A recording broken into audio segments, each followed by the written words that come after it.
మన ప్రభు అయిన యేసుక్రీస్తు నామములో మీ అందరికీ శుభములు తెలియజేయచూ ఉన్నాను. ప్రియ దైవజనమా, షారోన్ మన్నాలో భాగముగా ఈ దినం మరొక వాక్య భాగమును ధ్యానించుకుందాము. 103వ కీర్తన 3వ వచనము. ఆయన నీ దోషములన్నిటినీ క్షమించువాడు. ప్రియ దైవజనమా, మన దేవుడు క్షమించుటకు సిద్ధ మనస్సు గలవాడు. ఆయన తానే తన చిత్తానుసారముగా మన అతిక్రమములన్నిటినీ తుడిచివేస్తున్నానని తెలియజేశాడు. మన పాపములను ఎన్నటికీ జ్ఞాపకము చేసుకొననని వాగ్దానము చేసి ఉన్నాడు. తూర్పునకు పడమరకు ఎంత దూరమో మన పాపములను మనకు అంత ఎడముగా చేసి ఉన్నాడని ఆయన తెలియజేస్తా ఉన్నాడు. ప్రియ దైవజనమా, మనుష్య కుమారునిగా ఈ లోకమునకు వచ్చి పాపములు క్షమించుటకు అధికారము కలిగిన దేవునిగా ఎందరో పాపములను క్షమించి వారికి స్వస్థతను అనుగ్రహించాడు. ప్రియదైవచనమా, 130వ కీర్తన 8వ వచనం ప్రకారం ఆయన మన దోషములన్నిటి నుండి విమోచించేవాడు. ఎందుకంటే మన అతిక్రమ క్రియలను బట్టి ఆ కల్వరి సిలువలో ఆ తండ్రి గాయపరచబడ్డాడు. మన దోషములను బట్టి నిలువెల్లా నలుగగొట్టబడ్డాడు. ఆయన కార్చిన ఆ రక్తము వలన మన అపరాధములకు క్షమాపణ అని ఎఫెసీ పత్రిక 1వ అధ్యాయము 7వ వచనములో చూస్తాము. ప్రియ దైవజనమా, ఆ దేవాది దేవుడు మన దోషములన్నిటినీ క్షమించాలి అంటే, మన అతిక్రమములన్నిటినీ తుడిచివేయాలి అంటే, మన పాపమంతటిని పరిహరించాలి అంటే మన దోషములను కప్పుకొనక ఒప్పుకునే వారముగా ఉండాలి. చూడండి, 51వ కీర్తన 2వ వచనములో కీర్తనాకారుడు అంటాడు, నా దోషము పోవునట్లు నన్ను బాగుగా కడుగుము, నా పాపము పోవునట్లు నన్ను పవిత్రపరచుము. అవును, ఈ ప్రార్థన మనము కూడా చేసేవారముగా ఉండాలి. ఈ వాక్యము వింటున్న ప్రియ సహోదరుడా, సహోదరి, నీ దోషము పోవునట్లుగా ఆ కల్వరి శిలువ రక్తాన్ని ఆశ్రయిస్తూ ఉన్నావా? నీ పాపము పరిహరించబడినట్లుగా ఆయన పాదములు ఆశ్రయిస్తూ ఉన్నావా? ఈ దినం దేవుడు మీతోనే సూటిగా మాట్లాడుతూ ఉన్నాడు. ఆ కల్వరి రక్త ప్రోక్షణ క్రిందకు నీవు వస్తే ప్రతి పాపమును ఆయన శిలువ రక్తము కడిగివేస్తూ ఉంది.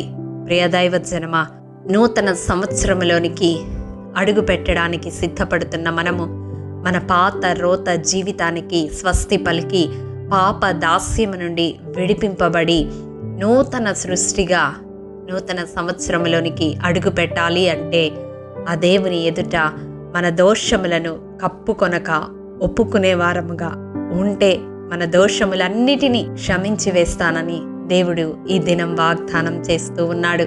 మరి ఆ క్షమాపణ పొందుకోవడానికి నీవు సిద్ధంగా ఉన్నావా? అయితే ఈ ప్రార్థనలో ఏకీభవించు. మహాఘనుడా, మహోన్నతుడా, మహాపరిశుద్ధుడా, నీ పరిశుద్ధ పాదములకు వందనములు. దేవా, విత్తబడిన వాక్యమును ప్రతి హృదయములో నూరంతలుగా ఫలింపచేయండి. మా జీవితాలలో నీ ఎదుట మా దోషములను కప్పుకొనక ఒప్పుకొని వాటిని విడిచిపెట్టి నీ ద్వారా మా పాప దోషమంతటి నుండి విడుదల, విమోచన పొందడానికి మీ కృపను మాకు అనుగ్రహించండి. ఎందరూ రక్షణను నిర్లక్ష్యము చేస్తూ ఈ వాక్యము వింటూ ఉన్నారో వారి హృదయాలను మీరు తట్టండి. దేవా, వారి పాపములు వారి ఎదుట మీరు జ్ఞాపకము చేయమని బ్రతిమలాడుకుంటున్నాం. ఆత్మదేవా, పాపమును గూర్చి తీర్పును గూర్చి ఒప్పింపచేయువాడవు నాయనా, నీ ఆత్మతో వారిని నింపి ప్రతి విధమైన పాప దోషమును నీ సన్నిధిలో ఒప్పుకొని కడగబడి నూతన సృష్టిగా నీ ఎదుట కనపడే కృప వింటున్న ప్రతి ఒక్కరికి నాకును దయచేయమని, మా పితరుల దోషములను కూడా నీ పాద సన్నిధిలో ఒప్పుకుంటూ ఉండగా ప్రతి దోషమును పరిహరించి ఏ విధమైన పాపపు కాడి, శాపపు కాడి మమ్మలను ఏలుబడి చేయకుండా ప్రతి దోషమును క్షమించి నీ కృపతో జ్ఞాపకం చేసుకునమని యేసు అతి పరిశుద్ధ నామం పేరట అడిగి పొందుకొని నాము తండ్రి, ఆమేన్. ప్రియ దైవజనమా, అనుదినము షారోన్ మన్నా ద్వారా అడగబడుచున్న నెంబర్ ఇన్ బైబిల్ క్విజ్ ప్రశ్నలకు సమాధానములు ప్రతి నెల మొదటి వారము కామెంట్ బాక్స్లో పోస్ట్ చేయబడతాయి. కాబట్టి గమనించి మీకు తెలియని ప్రశ్నలకు సమాధానములు తెలుసుకొనగలరని ప్రభు పేరట మనవి చేయుచూ ఉన్నాము. ప్రియ దైవజనమా, ఈ దినం నెంబర్ ఇన్ బైబిల్ క్విజ్ ప్రశ్న: ఎవరి వాక్యము వినిన వారిలో ఇంచుమించు 5,000 మంది పురుషులు నమ్మిరి? మీ సమాధానం మాకు తెలియజేస్తారు కదూ.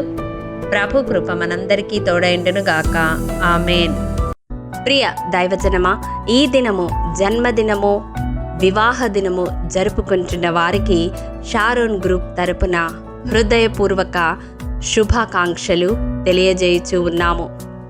దేవుడు శ్రేయస్కరమైన ఆశీర్వాదములతో ఈ సంవత్సరాది నుండి సంవత్సరాంతము వరకు మిమ్ములను నింపాలని ప్రార్థిస్తూ ఉన్నాము.